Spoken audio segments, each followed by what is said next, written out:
안녕하십니까. 네, 명보스들입니다. 반갑습니다. 네, 이번 시간은요, 단식에 대해서 한번 말씀드리고 싶습니다. 단식이 왜 중요하냐, 그리고 단식을 어떻게 활용할 수 있는지, 거기에 대해서 한번 말씀을 드리고 싶습니다. 저는 먹는 게 굉장히 중요하다고 생각하는데요. 기분이 우울하거나 화가 날 때 보면요, 가만히 생각해보면 그날 아침에 탄수화물을 많이 먹었거나 빵이나 과자 같은 걸 많이 먹었을 때 화가 많이 나고요.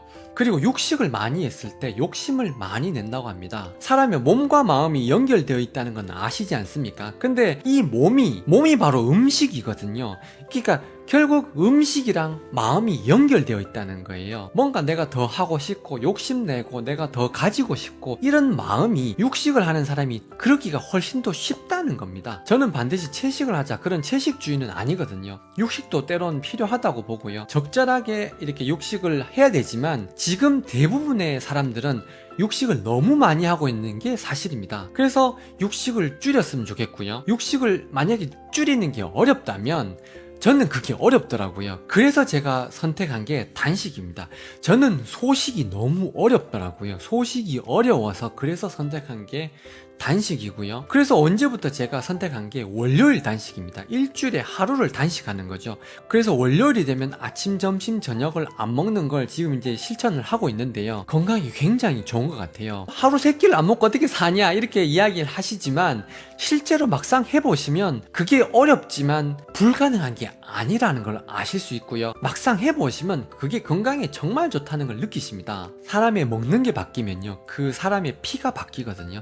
그 피가 바뀌면 그 사람의 몸이 바뀌고요. 그 몸이 바뀌면 결국 그 사람의 마음가짐도 바뀌게 돼 있습니다. 그 몸을 가장 빨리 바꿀 수 있는 방법이요, 단식을 하는 겁니다. 막상 하루 세 끼를 굶어 보시잖아요. 그러면 엄청난 장점이 있습니다. 몸도 훨씬 가뿐하고요. 피부도 윤택해지고요. 그리고 노폐물 배설도 잘 되고요. 그리고 만성 피로에도 굉장히 좋고요. 삶의 여유가 훨씬 더 생깁니다. 밥을 안 먹고 탄수화물 공급을 딱 끊게 되는 순간 피 속에 있는 혈당이 100으로 일정하게 유지가 되게 돼 있어요. 근데 사람이 밥을 먹고 포도당을 공급하면 갑자기 혈당이 쭉 올라가죠. 이렇게 혈당이 올라가게 되면, 혈당이 올라가면 기분이 좋아지거든요. 그런데 혈당이 이렇게 탁 떨어지는 순간에 기분이 굉장히 우울해진다는 거예요.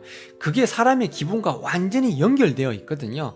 그래서 이 혈당을 아예 안 올리는 게 중요해요. 혈당을 올리지 않으면 혈당이 떨어질 일이 없겠죠. 항상 100으로 유지되지 않겠습니까? 그래서 공복을 유지하게 되면 혈당이 일정하게 100을 계속 유지하게 돼요. 그러면 평정심이 유지되게 됩니다. 평정심이 유지가 되면 어떤 욕구를 절제할 수 있는 힘이 생기고요. 감정에 휘둘리지 않고 이성적인 판단을 할 수가 있게 됩니다. 독서도 굉장히 잘 됩니다. 그래서 독서는요, 무조건 공복에 하셔야 됩니다. 수험생 여러분, 공부 또한 공복에 하셔야 됩니다. 위장 속에 뭐를 먹은 상태에서 공부하는 것은 절대 아닙니다. 그거는 잘못하고 계신 거고요. 공복에 공부를 하는 것이 훨씬 효율이 좋습니다. 공부를 실컷 다 하시고 난 다음에 휴식을 취할 때 뭔가를 먹고 바로 자버리는 거죠. 그렇게 하는 것이 효율 면에서 훨씬 좋습니다. 그러면 실생활에 어떻게 활용을 할 수 있느냐? 저는 일주일에 하루 단식을 하고 있고요.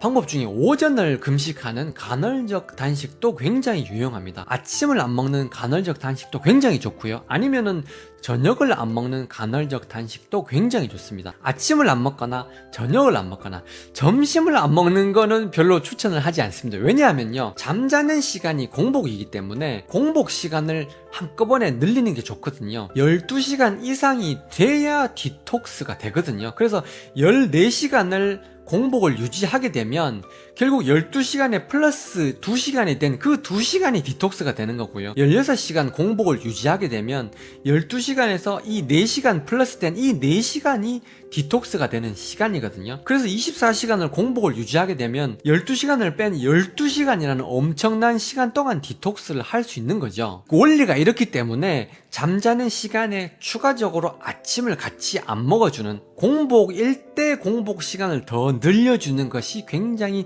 효율적이라는 거죠. 그래서 간헐적 단식을 하실 때 아침을 안 먹는 방법, 그리고 저녁을 안 먹는 방법, 혹은 저처럼 아예 일주일 하루를 안 드시는 방법, 그렇게 있으니까요. 여러분들 편하신 대로 한번 해보시고, 제일 먼저 간편한 거는 아침을 안 드셔보시면 오전에 근무하는 게 훨씬 더 활기가 차고 생기발랄해지실 겁니다. 그렇게 아침 안 드시는 거나 저녁 안 드시는 거 간헐적 단식 먼저 한번 해보시고, 그렇게 몸에 좋은 변화가 있다 생각이 드시면 하루 단식도 한번 시도해 보시기 바랍니다.